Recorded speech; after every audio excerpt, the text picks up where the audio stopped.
First off, your primary gigs in the WeatherTech Championship. They're not here this week, recovering after last week's crash fest and half the fields over at the test day in Le Mans. But you are currently second in GTD points. You're coming off a couple second place finishes at Long Beach and Laguna Seca. How would you describe your year to this point? Yeah, it's been very good. We've been consistent. Obviously, Daytona, we had a rough start to the year, but kind of got in our groove. Long Beach, Laguna Seca, even Sebring, we had a solid day, and just trying to continue that. Obviously, the car in front of us has won 3 races, so it's going to make it tough to catch them, but a long way to go still, so we're certainly in the fight. You do have the advantage that all the races pay the same here as far as points go. Yeah. There's no double point situation with Daytona or Sebring. Right, so any race, even the 100 minutes at Long Beach is the same amount of points as the 24 hours at Daytona, but yeah, we'll see. We're in a good spot, and the Turner guys give us a good car every week, and we have reliable BMWs, so just keep plugging away and see where we end up come Headley Road Atlanta. All right. Anyway, this is your second year with the team. How would you describe the experience of working with the Turner guys? Yeah, I mean, Will's put together the best group of people that I've worked with collectively as a whole. Like, these guys have been here a long time. Most of them are full-time guys, or they've been with the team forever if they're flying guys, and it's just a really good group of guys that Will's put together, and to be a part of it is, for me, just a dream come true. I've seen these cars run around the track since I was a kid, and to get to climb in one, the WeatherTech car and now the GT4 car, and kind of make a home over here, is something that I wanted to do, and just happy to be a part of everything they've had going for so long. Oh yeah. Now, speaking of the GT4 car, this is a one-off third entry this weekend with the 97. I saw Joe Dalton out here when you showed up earlier, and you're also teamed up with Vin Barletta. Have you ever worked with them before? Yeah, so Joe Dalton, I've coached him on and off through the years, racing different things. He ran the VP Challenge at Daytona earlier this year. I coached him there at the Roar, but I've known him for a long time and worked with him a lot. And then just being around the Turner crew and doing all the testing, I got to know Vin really even before he ever raced, when he was just doing track days in the ex-Turner cars, the Z4 and all this stuff back in the day. So I've known Vin a long time. I've never raced with him. I've raced against him, but I've known him for a really long time, and looking forward to racing with him after his championship last year. Right. As part of the coaching and track day stuff, do you get to drive that Z4? I have not. Robbie has. That's a shame. Yeah. I hear it's pretty sweet. Yeah, it sounds good. I know that. It looks good too.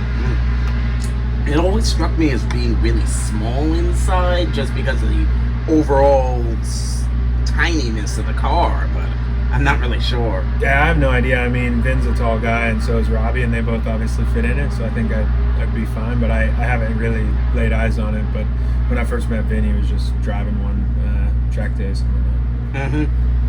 Now, as you mentioned, your teammate's Robbie Foley. He's been here for a number of years. He did a number of years in GT4 equipment. He's in GT3 and various series. What's it like to work with him? Yeah, I mean, I don't know how many people know this, but Robbie and I have been friends for a long, long time. And back to when we were both racing MX5 Cup in 2013. We lived together at Monticello Motor Club, worked there together. We've been best friends for a really long time. So it's not by accident that we ended up working together. We wanted to do it for a long time. We finally were able to put the pieces together and get it going, and it's been awesome. He's a true pro and a really good teammate and a good friend, and just really good at what he does. Yeah, it's not, in this level of racing, it's not very often that you get to have basically your best friend as your teammate. Yeah, it's a unique situation. Yeah. Does that make communication easier than it would be otherwise? Certainly. I think we know each other well enough to where we can just speak freely and not have, there is no ego. He was faster, I was faster. He got new tires, I got new tires. You get a lot in these multiple driver formats, and like I know whatever he tells me is correct, and vice versa, right? I'm not.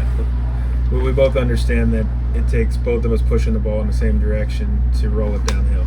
So I think just working with someone you know certainly helps. I know. I mean, I think the first time I remember seeing you racing was when you were in what's now the TC class at TC America and an MX-5. Yeah.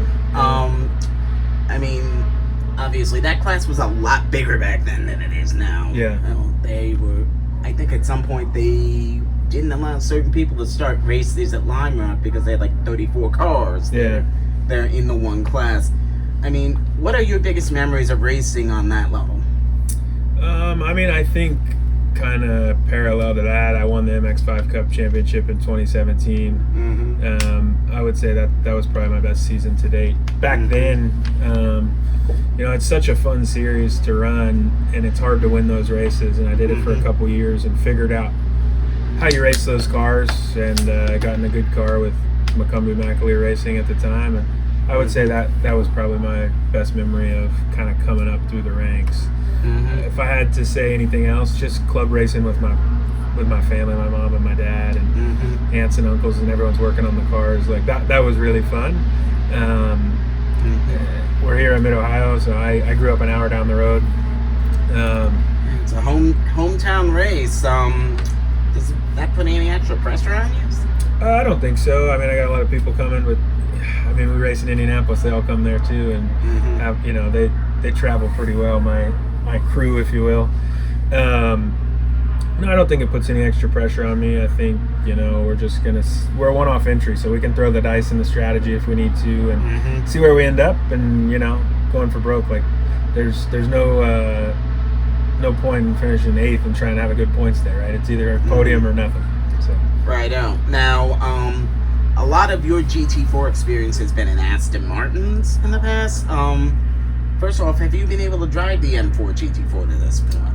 Yeah, I drove it at Daytona at the beginning of the year. I drove it in a test here with Joe and Vin and Robbie and a couple of the other guys. Francis was here as well. So I have laps in it. It's a great car. I like it a lot. It's my favorite GT4 car I've driven to date, and I've driven a lot of them over the years. I think they did a really good job with it, and it's very good for gentlemen drivers to get in and be very approachable, but yet fast at the same time. How does this car compare to the Aston Martin? The Aston Martin's a good car too. I like the Aston. I think this car is just one evolution in front of that, right? I drove the Aston Martin a couple years ago, but BMW has put this car out, and it's, at the time, the Aston was really good, and I think this car surpasses that, and I think it's just a natural evolution. But this one I think is a bit easier to drive for the gentleman driver. I think you can tune it a little bit better, or easier, if you will. There's the window to do things on the setup side's a little bit bigger, but both capable cars. Happy to be in the BMW. All right. Now, when you moved up to WeatherTech last year, I believe that was your first full-time experience in GT3 racing. How was the transition to the more downforce-laden M4? Yeah, it was a bit of a transition to get. I think my average pace through the season got better. Where I struggled even through the end of last season was just qualifying, getting the peak lap time out of the tire and downforce with a GT3 car. And I think having started my second year at Turner, I think you see that the qualifying results have gotten better, and just learning how to drive the GT3 cars. There's all these little nuances that add up to a half a tenth here and a tenth there, and it's just more magnified at the GT3 level. So I think it was an adjustment, and just steadily getting better as time goes on. You get more experience in the car. Now, in addition to your IMSA commitments, you've driven a couple of road races in the Xfinity Series for JD Motorsports, most recently last weekend in Portland. How did that experience come together for you? JD, Johnny Davis, a great guy. He called one of my friends, and he couldn't do it, Andy Lally. He couldn't make it, and Andy put a couple of our sports car guys' names in the hat. And I'll be honest with you, I think I got the gig because I was the closest to the shop and I could go do a seat fit in it. Yeah, the team is in Gaffney, South Carolina, and you live fairly close to there? So I live in Charlotte, just north of Charlotte, in NASCAR country, if you will. Although now it's everything, but there's all sorts of racing there. But yeah, Johnny Davis called me and went to COTA and tried to get in the show, and we did. And then he called me to do Portland last week. Asked me to do Sonoma this week, but I had this conflict, so they got another kid who's fast in the car. Thomas Annunziata, I believe, who has done a couple of ARCA races, and this is his Xfinity debut. Yeah. So I love doing the NASCAR racing. It's so much fun, man. Yeah, you've done, I believe, 6 or 8 of them. Yeah, I did one for BJ McLeod here in 2019, and then I did 7 or so of them for the Siegs, and now 2 for Johnny. Yeah. I think you did one for JP Motorsports as well. That was... This was the, what was it, the 55, I think it was? Or? No, that wasn't me. No. I know what team you're talking about, though. I forget who it was. There was a sports car guy, for sure. Oh, yeah. But, I mean, how would you describe your NASCAR experiences? It's so much fun. It's a full contact sport. Anything goes. The cars are really fun to drive. You know, dog ring transmission, tons of horsepower, doesn't stop, doesn't turn, goes really fast down the straightaway. The tires are, the sidewalls, 8 inches tall, ton of flex, and you pick the inside front tire up off the ground, and it's just a lot of fun to drive. I always say it's like if we went down to the rental car place, got the insurance, 700 horsepower rental cars, and just ripped around for a couple hours and brought them back. But some of the most fun racing I've ever done. I certainly want to get into some front running equipment over there and see where I'd stack up on the stock car side. Yeah. But grateful to have opportunities from guys like BJ and the Siegs and Johnny Davis to jump in and get experience, so that if I ever do get that opportunity, I've done all the, there's no pit road speed limiter, the pit stops are very different, so I have all that experience, so that if I did get in a good car, hopefully those things I wouldn't be learning on the fly. Yeah, these days there's a lot more full-time drivers in the Xfinity Series, so it's a lot harder to be able to get in the top flight equipment because there just aren't as many of those rides available. Yeah, and I mean, honestly, the cars that their teams are bringing to the racetrack are really good.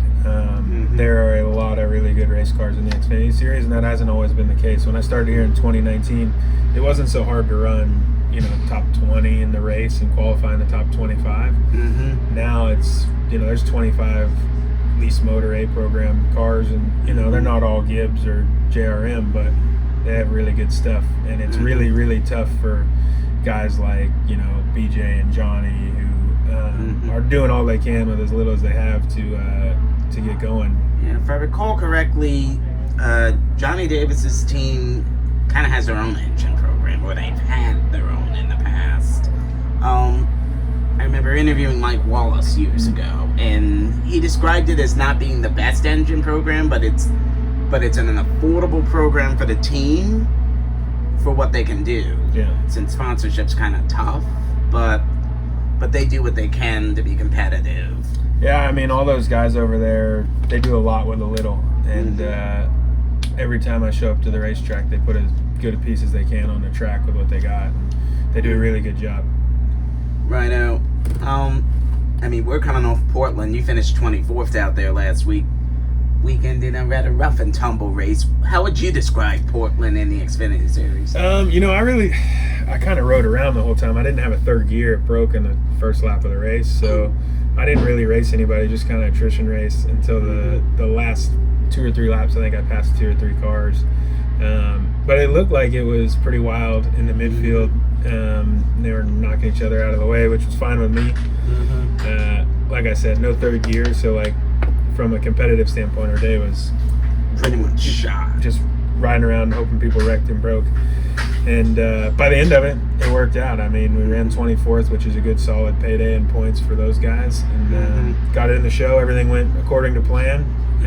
Put a new gearbox in it for Sonoma, and hopefully they run good this weekend. I'll definitely be keeping an eye on them tomorrow. Oh yeah, it's 8 o'clock start, so everything will be done here by the time the race gets going. So that's good to know. I actually didn't know that. I'll tune in and watch it. Right out, it's on Fox Sports 1. Yeah. Do you have any more Xfinity races planned for this year? I don't have anything planned. You know, Johnny's always looking for sponsorship, and I've had calls from a couple teams.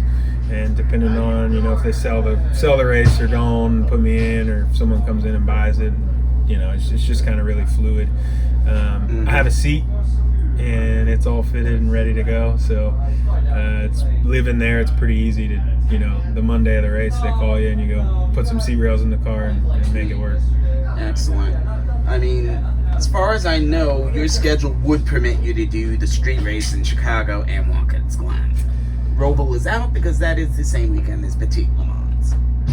Oh, copy, yeah. I didn't know that. I did know Chicago. That's for sure. Let's hope it doesn't rain there again this year. I mean, if I'm there, I'm fine with it raining.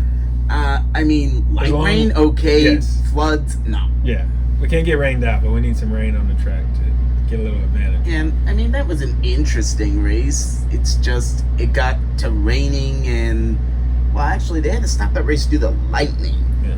And they weren't able to restart. And then when they tried to do it on Sunday, it was raining so hard that it was flooding in the pits. Yeah.